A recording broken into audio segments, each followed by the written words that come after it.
Bayani ang turing ngayon sa isang Pinay sa Israel na nagawang isalba ang sarili at kanyang pasyente mula sa Hamas.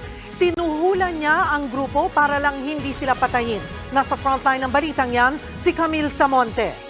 Patingin na po yung picture ng anak ko kasi alam ko na... Mangiyak-ngiyak pa rin ang Pinay na si Camille Hesalva sa tuwing maaalala ang matinding trauma at takot na dinana sa pag-atake ng grupong Hamas sa Israel. Kasama ni Hesalva ang pasyenteng si Nitza Hefetz nang sumalakay ang Hamas nitong October 7. Nasa bahay sila ni Nitza sa kibbutz Nirim nang marinig ang sigawan at mga putok ng baril. Nagtago sila sa bomb shelter ng bahay pero nakita pa rin sila ng Hamas fighters. Buong akala ni Camille, mamamatay na siya.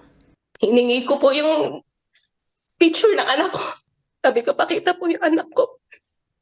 Kasi gusto ko, siya yung huli kong makikita. Tapos binaba ko na po yung telepono sa gilid ko nung nakita ko.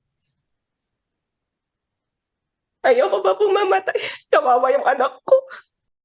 Para mailigtas ang kanyang pasyente at sarili, napilitan si Camille na ialok ang naipong pera at smartphone sa mga sumalakay. I said like, she don't know anything. She's old. I will give everything to you. Just don't hurt us. That's what I... Sa awa raw ng Diyos, sinangay lang ng grupo ang nasa 21,000 pesos na ipon ng Pinay at nilubayan sila.